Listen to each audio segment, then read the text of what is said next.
Hi my loves, it's me. Welcome back to my channel. In today's video, we will going to channel some messages from your person. So think of a person. Isipin mo kung sino yung gusto mong ma-channel ang messages.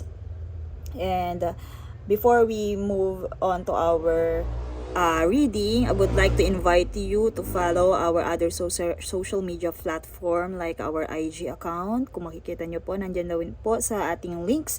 And if you are resonated with this channel, I recommend you to avail our products kung gusto nyo pong i-avail ang ating products because they are charged, they are blessed with our own Reiki healing energy. And that's it. Let's move forward to our reading for this video. What is the focus of this? Okay.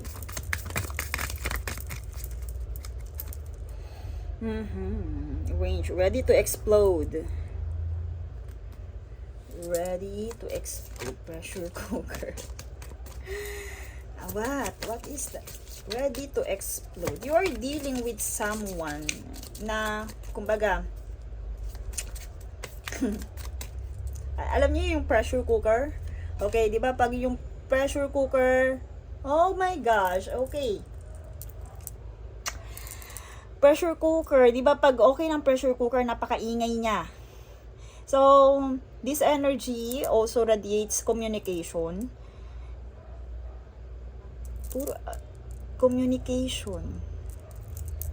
They are kumbaga, your person wants to say something to you na kumbaga parang hindi na niya kayang pigilin, hindi na niya kayang i-keep like pressure cooker. Kung nai-imagine nyo, ganun yung nararamdaman ng person nyo ngayon. Gusto na niya tong i-communicate sa'yo. Sasabog na. Para na siyang sasabog. Para nang sasabog ang kanyang dibdib hanggat hindi niya nasasabi sa'yo to. Okay, your person dealing with that situation na kumbaga nahihirapan siya. Kasi ang pressure cooker hindi mo yan mapipigil, di ba? Hindi mo siya mapipigil. Rage. Yung nararamdaman niya to sa'yo. Kasi it's about love. Apoy is, kumbaga, passion. It's about kung ano yung feelings nila. Yung nararamdaman nila na to sa'yo, ay hindi na niya kayang i-keep.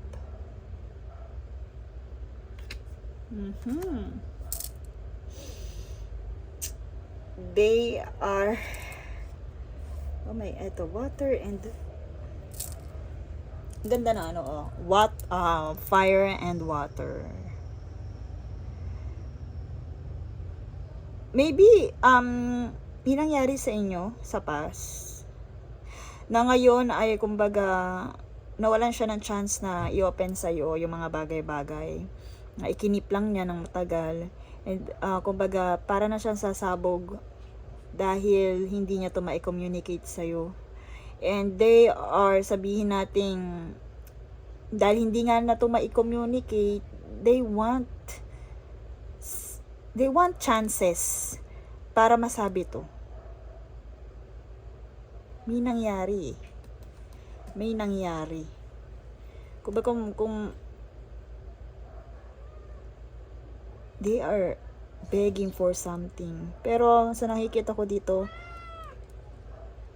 they are begging na kung ano man yung nangyari. Ayan.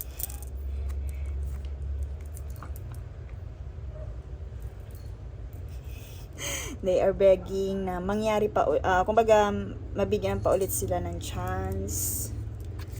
Magkaroon pa ng good flow ang inyong relationship. They are begging. Maybe nawalan siya ng chance. Kaya, kumbaga, para siyang sasabog dahil nawalan siya ng chance na i-communicate to sa'yo. So, okay. Maaaring isa din dahilan kaya siya nawalan ng chance, na-miss niya yung opportunity na ma-share sa'yo yung mga bagay na to, yung message na to, yung kumbaga nasa sa loob niya because of financial issue. Kaya hindi niya to agad na i-open sa'yo. Ano yun? Okay, andito yung aking baby black cat. Ang gusto niyang makisali. Maybe right now, your person dealing with spiritual awakening, nare-realize niya ang mga bagay-bagay at gusto niya, nung time na na-realize niya yun, na parang gusto na niyang i-share yung nararamdaman niya. Na-realize niya yung halaga mo, yung pwesto mo sa kanyang puso, at ngayon ay gusto niyang malaman mo yun. Gusto niyang malaman mo yun. Before, isa sa mga dahilan kung bakit hindi niya yun, doon sa past, kung bakit hindi niya yun, masabi-sabi because of financial issue. And some of you, some of our collectives, dealing with someone na merong financial issue na sabihin natin, kasi nandito rin yung bargaining. Maybe if you are in a relationship, they want to open some financial issue. Maybe meron kayong nakaabang na pagkakagastusan at gusto niyang i-open, hindi niya masabi-sabi sa iyo 'yon. Maybe ganon, gusto niya andito kasi negotiator, pwede din 'yon. And for some of you nga na gusto niya ayusin ang mga bagay-bagay. Meron kayong kasalanan sa isa't isa at gusto niya yung maayos. Okay.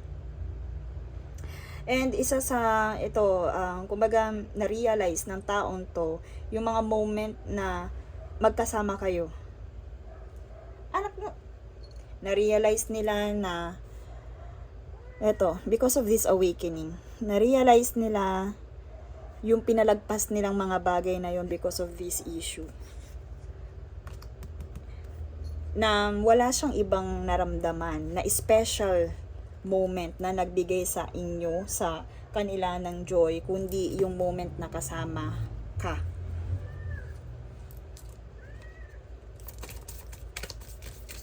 Okay, some of our collectives are, sabihin natin, hindi totally naiintindihan kung bakit naging ganun, kung bakit sabihin natin nangyari yun. Pero ito nga, gusto na nilang, para na silang sasabog hanggat hindi nila lalaman or hindi nila na ipapaliwanag sa mga bagay-bagay hanggat hindi nila yun open. Pero ito ang ganda. I feel na nararamdaman, feelings. Kasi may spiritual path awakening eh. Minsan sa connection, kailangan mo nang dumaan ng isang individual sa awakening. And that awakening is hindi siya smooth pag sinabi nating spiritual path. Pag sinabi nating ancession, sobrang daming pagsubok dyan. And kasama na nga din doon yung financial. Kumbaga, dumaan yung taong to doon and maybe hindi mo siya naintindihan kung bakit naging ganun sa'yo yung tao. Pero right now, para na siyang sasabog. Kasi maaaring namimiss ka din niya. Dahil moment, namimiss niya yung presensya mo, na-realize niya na kasama ka niya dapat sa journey na to. Nakikita na niya kung saan kayo papatungo. Okay? Ancession. Or maybe if you are in a relationship, ancession, gusto nilang mag-grow ang inyong relationship to another level. Okay, they believe in the power of love. Iba ang nagagawa ng love. Sabihin na nating dumadaan kayo right now sa isang pagsubok or sobrang nag-aalab ang nararamdaman ng person na to sa'yo. You are drawn to each other. Your feelings, your love for each other is magnetic.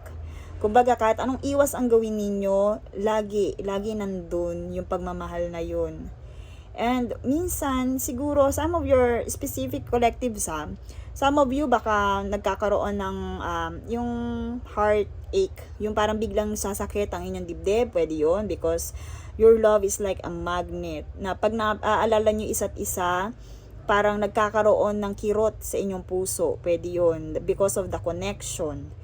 And kahit anong iwas ang gawin ninyo, andyan yung connection na yun because both of you are part of each other's spiritual path. But right now, yun nga, nag-aapoy, nag-aalab yung pagmamahal, yung feelings na nararamdaman sa'yo ng taong to. Kasi naman yung nasa isip nyo right now.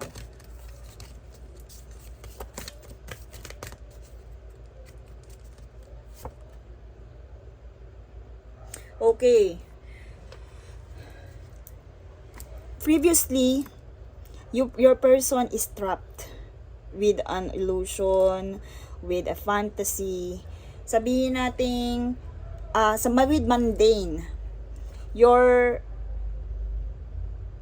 Kumbaga, ito yung na-realize ng inyong person. Na dati nabubuhay siya sa mundane, hindi niya iniisip yung connection sa'yo. Kumbaga, pinagwawalang bahala. And, ayan dito.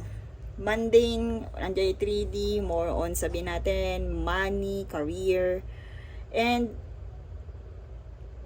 kumbaga, your true soul connection, nag-illuminate yung inyong true soul connection, nawala lahat ng illusion. And pwede din natin sabihin na, kumbaga, nawala lahat to. Kasi, andito, umihip. Nawala lahat ng illusion when it comes to this person. Parang nagising, ayun, yung word. Nagising siya sa katotohanan. Your person ay, kumbaga, nagising na sa katotohanan, and ngayon, nung na-realize niya yung mga bagay na yun, ay, kumbaga, hindi na niya kayang pigilin yung nararamdaman niya. Hindi na niya kayang pigilin kung ano man ang kanyang nararamdaman.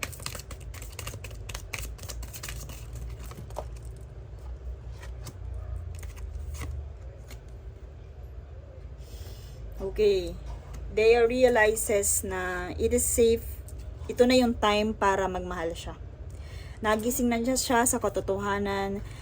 Sabi yun na nga ba, ito, feelings nga. Diba yun yung gusto. Na-realize niya na ito na yung right time. Ito na yung, kumbaga, gusto na niyang i-open yung kanyang heart. Despite dun sa mga nangyari sa kanya. Ito, child.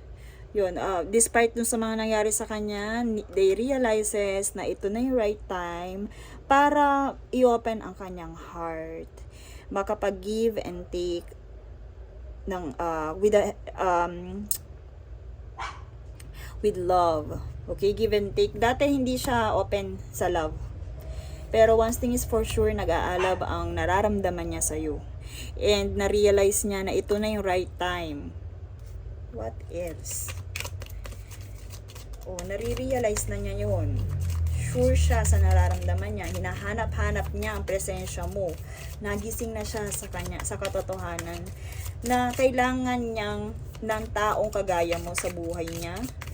Na-realize niya na walang ibang mas mahalaga kung hindi ang pagmamahal, the highest energy of all. Maraming pinagdaanan ang this person. Yan. Okay? This person is part of your past. Pwede din na aware ka doon sa mga pinagdaanan ng taong to, pero hindi ka aware doon sa nararamdaman niyang to sa'yo. Pwedeng iniisip mo na wala ka na sa kanya because of this spiritual awakening. Habang tinatahak niya to, maaaring nasaktan ka niya, pero hindi ka aware na tinatahak niya yon at ngayon ay nagising na siya. This is confirming na if you sabihin natin na they are manifesting you. They are manifesting you. They are, sabihin natin, praying for you. right now, dahil nandito siya sa unsession, gusto kanyang maging part nung, sabihin natin, eto, minamanifest ka na niya. Minamanifest ka niya, gusto ka na niyang makasama, and yun nga, iniisip niya na ito na yung right time. Kaya, kumbaga, pinagpe-pray ka niya na sana kung ano man yung nangyari sa past, mag-healed na, kung ano man ang nangyari sa inyo sa past, ay, kumbaga, maayos na. Okay? They visualizing na kayo together again because of this moment. Gusto niyang maulit-ulit yun. And hanggat wala siyang naririnig from you, nag-aalab siya, hindi na niya alam kung paano yun kokontrolin. Oh my gosh! My dear collectives, give your relationship a chance. Okay, kung ano man ang nangyari, pinagpe-pray ka niya, and kumbaga gusto niyang, pinagpe-pray ka niya kasama sa kanyang affirmation na sana bigyan mo pa ng chance, bigyan mo pa siya ng chance, bigyan mo pa ng chance itong relationship nyo na to, na magkaroon pa ng chance ulit. Ayan, magkaroon pa ng chance ulit yung relationship ninyo na maitama lahat-lahat, na kumbaga wala kayong ibang mararamdaman kundi pure love. 'Di ba? Gusto niya mangyari yun. Gusto niya magkaroon ulit ng chances kasi nga part siya ng past mo. Maaaring ito ay ex, maaaring ito ay kakilala mo na before. All I can say na your person wants a chance para maitama kung ano man yung mga pagkakamali, para maulit-ulit at maramdaman niya ulit itong joyful bonding with you. Okay. Whether you are ready or not, lagi mong this person wants you to know na ipinagpe-pray ka niya, na nag-aalab ang nararamdaman niya sa'yo, na para na siyang sasabog hanggat hindi ka niya nakikita, nakakausap. They want to ascend. Okay. Sa mga in relationship natin, pwede yan nga, kagaya na sinabi ko kanina, di ba? Pwedeng another level, ayan. They may offer you engagement. And sa mga mutual pa lang, pwedeng gusto nila itong i-ascend, kung ano man, or gusto na nilang i-entitled ang inyong relationship. And yes, if you give sa mga nagkaroon ng relationship before, pwedeng pag nagkabalikan kayo, or pwedeng pag binigyan nyo ng chance itong relationship na to, ay mauwi sa engagement, higher level of commitment. Okay, another level. Okay, so yun, nasa sayo yun kung bibigyan mo ng chance na magkaroon, or bibigyan mo ng chance itong person na to, or yung situationship or relationship na to. Ayan, nasa sayo. Pero one thing is for sure, dahil nga sasabog na siya. Dahil nga they are begging, nag-aapoy sila. Oh my gosh, namimiss ka nila. I feel na sobrang nahihirapan yung person ninyo. Namimiss ka na nila very soon. Ay pwede makatanggap ka ng message mula sa kanila. Kaya ihanda mo yung sarili mo. Clearly decide. Ano ba talaga? Bibigyan mo pa ba sila ng chance? What you want? So, kumbaga, kung gusto mo sila, yes, nabigyan ng chance, nasa sayo yun. Very, very soon, lahat ng ito ay pwedeng marinig mo na, makarinig ka ng message mula sa kanila, yung approach. Kasi, ayan, nag-aalab yung nararamdaman nila. And, ihanda mo din sarili mo if you are not ready to give them a second chance. Nasa sayo yun kung ano yung gusto mo, but very soon. Kumbaga, linawin, mas maging malinaw. Kung gusto mo ng second chance, bigyan ng second chance, yes, very soon ay maaaring, pero ito nandito kasi engagement, maaari talagang magkaroon very soon, darating kung ano man itong nag-aalab na to, ready to explode. Okay? So, I hope you resonate with this, and yun nga, kagaya ng sinabi ko, it's up to you kung ano yung mga decision, but your guides are telling you to get ready. I-ready mo yung sarili mo sa mga possibilities na pwedeng mangyari. But one thing is for sure, your person really wants to be with you passionately. They want to be with you spiritually and physically, no? Ang hirap ng ganyang nararamdaman, sa totoo lang. Sobrang hirap ng ganyang nararamdaman. Pero once na narinig mo to, wag muna ikaw. Ang kailangan dito is pairalin mo ang iyong wisdom. Kailangan nilang pagdaanan yung mga bagay na yun. Basta ang kailangan mong pagdesisyonan once na dumating to, nasa sayo ang lahat ng desisyon. Okay, nasa sayo lahat ng desisyon. Kung bibigyan ba sila ng chance or magpapatuloy ka na at hahayaan mo na lang sila sa kanilang spiritual path. Okay? That's all for this reading, and see you in my next one.